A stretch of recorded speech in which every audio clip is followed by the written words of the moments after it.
H.G. Wells, The Time Machine. Chapter 1. The time traveler, for so it will be convenient to speak of him, was expounding a recondite matter to us. His gray eyes shone and twinkled, and his usually pale face was flushed and animated. The fire burned brightly, and the soft radiance of the incandescent lights in the lilies of silver caught the bubbles that flashed and passed in our glasses. Our chairs, being his patents, embraced and caressed us rather than submitted to be sat upon, and there was that luxurious after-dinner atmosphere when thought runs gracefully free of the trammels of precision. And he put it to us in this way, marking the points with a lean forefinger, as we sat and lazily admired his earnestness over this new paradox, as we thought it, and his fecundity. You must follow me carefully. I shall have to controvert one or two ideas that are almost universally accepted. The geometry, for instance, they taught you at school is founded on a misconception. Is not that rather a large thing to expect us to begin upon? Said Philby, an argumentative person with... I do not mean to ask you to accept anything without reasonable ground for it. You will soon admit as much as I need from you. You know, of course, that a mathematical line, a line of thickness nil, has no real existence. They taught you that? Neither has a mathematical plane. These things are mere abstractions. That is all right, said the psychologist, nor having only length, breadth, and thickness can a cube have a real existence. There I object, said Philby. Of course a solid body may exist, all real things. So most people think. But wait a moment. Can an instantaneous cube exist? Don't follow you, said Philby. Can a cube that does not last for any time at all have a real existence? Philby became pensive. Clearly, the time traveler proceeded, any real body must have extension in 4 directions. It must have length, breadth, thickness, and duration. But through a natural infirmity of the flesh, which I will explain to you in a moment, we incline to overlook this fact. There are really 4 dimensions, 3 which we call the 3 planes of space, and a 4th, time. There is, however, a tendency to draw an unreal distinction between the former 3 dimensions and the latter, because it happens that our consciousness moves intermittently in one direction along the ladder from the beginning to the end of our lives.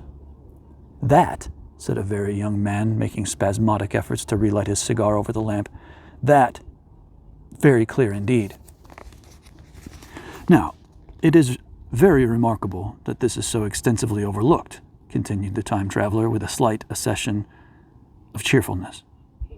Really, this is what is meant by the 4th dimension, though some people who talk about the 4th dimension do not know they mean it.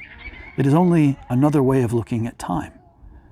There is no difference between time and any of the 3 dimensions of space, except that our consciousness moves along. Foolish people have got hold of the wrong side of that idea.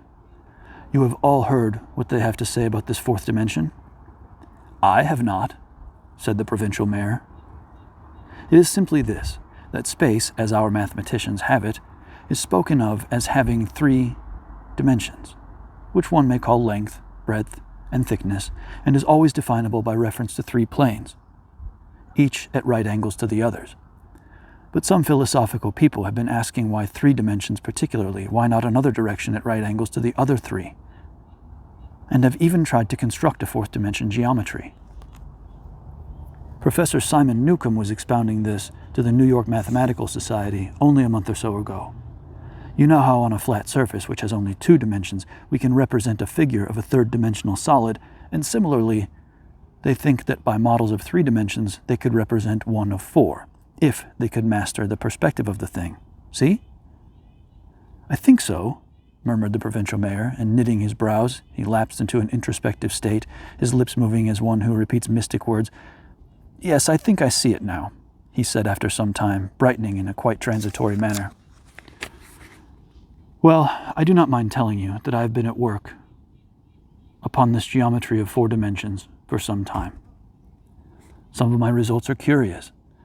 For instance, here is a portrait of a man at 8 years old, another at 15, another at 17, another at 23, and so on. All these are evidently sections, as it were. three-dimensional representations of his four-dimensioned being, which is a fixed and unalterable thing.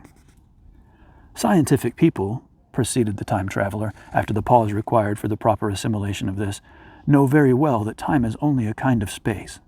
Here is a popular scientific diagram, a weather record. This line I trace with my finger shows the movement of the barometer. Yesterday it was so high, yesterday night it fell, then this morning it rose again, and so gently upward to here. Surely the mercury did not trace this line in any of the dimensions of space generally recognized. But certainly it traced such a line, and that line, therefore, we must conclude, was along the time dimension. But, said the medical man, staring hard at a coal in the fire, if time is really only a fourth dimension of space, why is it, and why has it always been, regarded as something different? And why cannot we move in time as we move about in the other dimensions of space? The time traveler smiled. Are you sure we can move freely in space? Right and left we can go, backward and forward freely enough, and men always have done so. I admit we move freely in two dimensions, but how about up and down? Gravitation limits us there. Not exactly, said the medical man. There are balloons. But before the balloons, save for spasmodic jumping in the inequalities of the surface, man had no freedom of vertical movement. Still, they could move a little up and down, said the medical man. Easier, far easier down than up. And you cannot move at all in time. You cannot get away from the present moment. My dear sir, that is just where you are wrong. That is just where the whole world has gone wrong. We are always getting away from the present moment.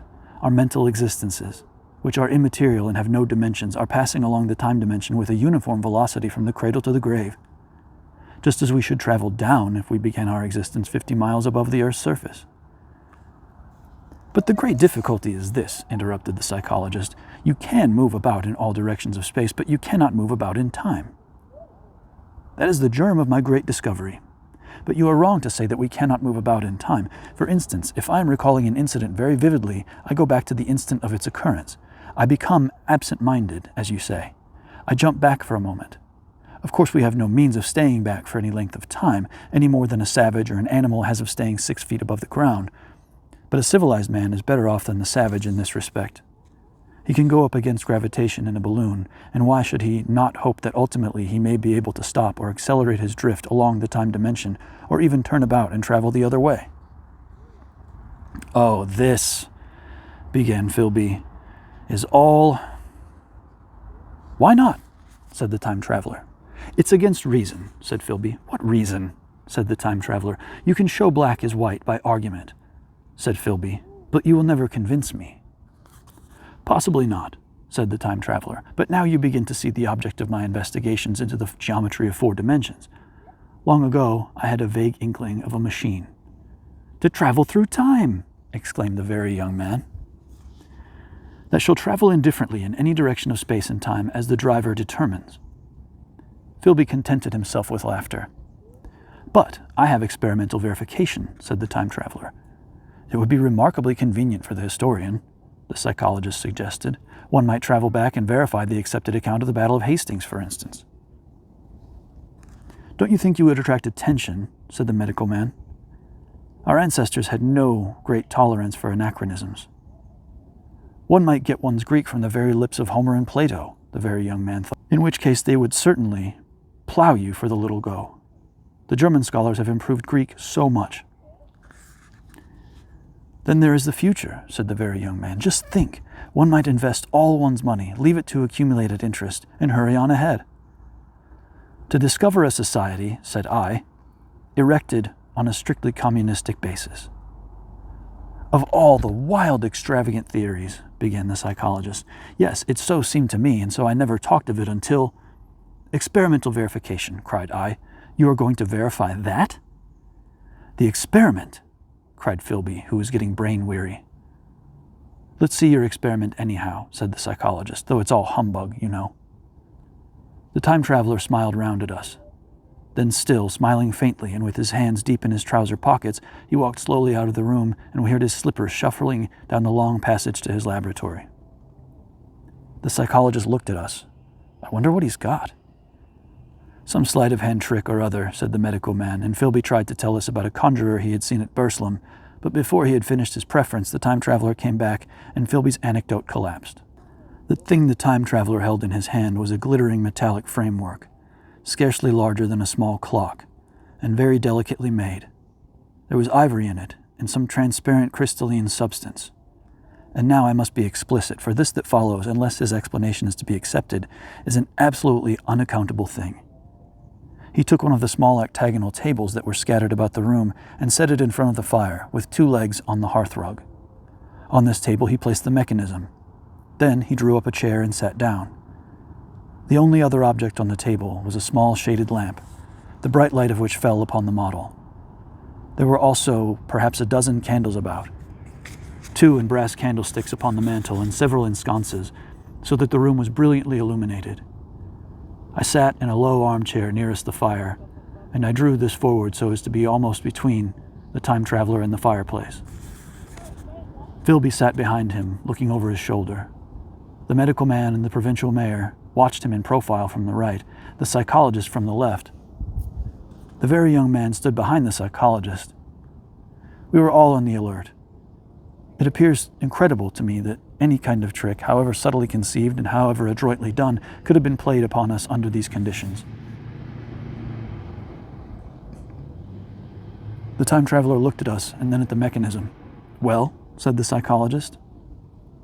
"This little affair," said the time traveler, resting his elbows upon the table and pressing his hands together above the apparatus, "is only a model. It is my plan for a machine to travel through time. You will notice that it looks singularly askew, and that there is an odd twinkling appearance about this bar, as though it was in some way unreal." He pointed to the part with his finger. "Also, here is one little white lever, and here is another." The medical man got up out of his chair and peered into the thing. "It's beautifully made," he said.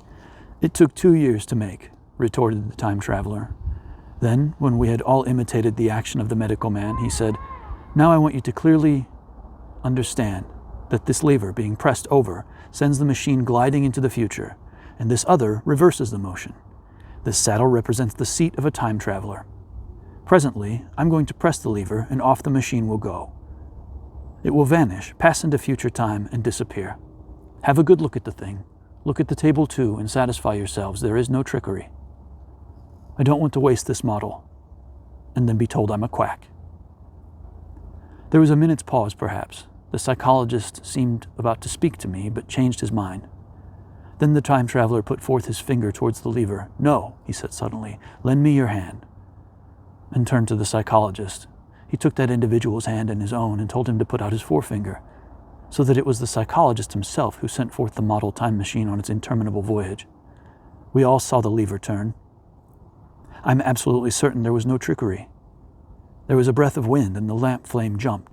One of the candles on the mantel was blown out, and the little machine suddenly swung round, became indistinct, was seen as a ghost for a second perhaps, as an eddy of faintly glittering brass and ivory, and it was gone, vanished. Save for the lamp, the table was bare. Everyone was silent for a minute. Then Philby said he was damned. The psychologist recovered from his stupor and suddenly looked under the table. At that, the time traveler laughed cheerfully. "Well?" he said with a reminiscence of the psychologist. Then, getting up, he went to the tobacco jar on the mantel and, with his back to us, began to fill his pipe. We stared at each other. "Look here," said the medical man. "Are you in earnest about this? Do you seriously believe that that machine has traveled into time?" "Certainly," said the time traveler, stooping to light a spill at the fire. Then he turned, lighting his pipe, to look at the psychologist's face. The psychologist, to show that he was not unhinged, helped himself to a cigar and tried to light it uncut. "What is more, I have a big machine nearly finished in there," he indicated the laboratory. "And when that is put together, I mean to have a journey on my own account." "You mean to say that the machine has traveled into the future?" said Philby. "Into the future or the past, I don't for certain know which." After an interval, the psychologist had an inspiration. "It must have gone into the past if it has gone anywhere," he said. "Why?" said the time traveler. "Because I presume that it has not moved in space.